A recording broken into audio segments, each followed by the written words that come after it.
মিত্রসহ বিভিন্ন দেশের উপর শুল্ক আরোপের ঘোষণা দিয়ে রেখেছেন মার্কিন প্রেসিডেন্ট ডোনাল্ড ট্রাম্প।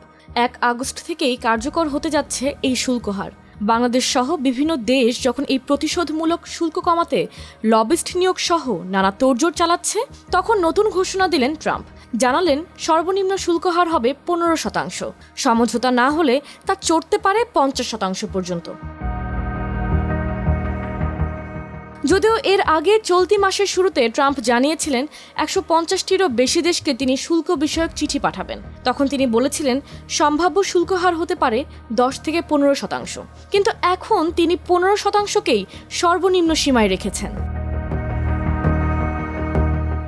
মার্কিন সংবাদ মাধ্যম ব্লুমবার্গের এক প্রতিবেদনে বলা হয়েছে, 23 জুলাই ওয়াশিংটনে আয়োজিত এক কৃত্রিম বুদ্ধিমত্তা AI সম্মেলনে ট্রাম্প বলেন, আমাদের শুল্ক নীতিতে একটি সহজবদ্ধ কাঠামো থাকবে।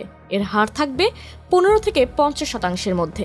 যেসব দেশের যুক্তরাষ্ট্রের সাথে কূটনৈতিক টানাপোড়েন রয়েছে তাদের ক্ষেত্রে এটি 50% পর্যন্ত বাড়তে পারে। ট্রাম্পের এই বক্তব্যে একটি বিষয় স্পষ্ট, অনুন্নত এবং উন্নয়নশীল দেশগুলো আগামীতে মুখোমুখি হতে যাচ্ছে বেশ চ্যালেঞ্জিং সময়ের। যুক্তরাষ্ট্রের বাণিজ্যমন্ত্রী হাওয়ার্ড লুটনিক গেল 20 জুলাই CBS নিউজকে দেওয়া এক সাক্ষাৎকারে 1 আগস্টের ওই সময়সীমার কথা স্মরণ করে দেন। তিনি বলেন, লাতিন আমেরিকা, ক্যারিবীয় অঞ্চল এবং আফ্রিকার দেশগুলোর উপর সর্বনিম্ন 10% পর্যন্ত শুল্ক আরোপ করা হতে পারে। তবে এপ্রিলের শুরুতে ট্রাম্প এসব দেশের জন্য 10% শুল্ক নির্ধারণের কথা জানিয়েছিলেন। দ্য বিজনেস স্ট্যান্ডার্ডের প্রতিবেদনে বলা হয়েছে, ট্রাম্প শুল্ক বিষয়ক চিঠিকে চুক্তি হিসেবে উল্লেখ করেছেন। এ থেকে বোঝা যায় আনুষ্ঠানিক আলোচনায় না বসে একতরফা শুল্ক নীতি প্রয়োগ করতে আগ্রহী তিনি। তবে যে দেশগুলো যুক্তরাষ্ট্রের পণ্যের উপর নিষেধাজ্ঞা তুলে নেবে তাদের জন্য কমতে পারে শুল্ক হার।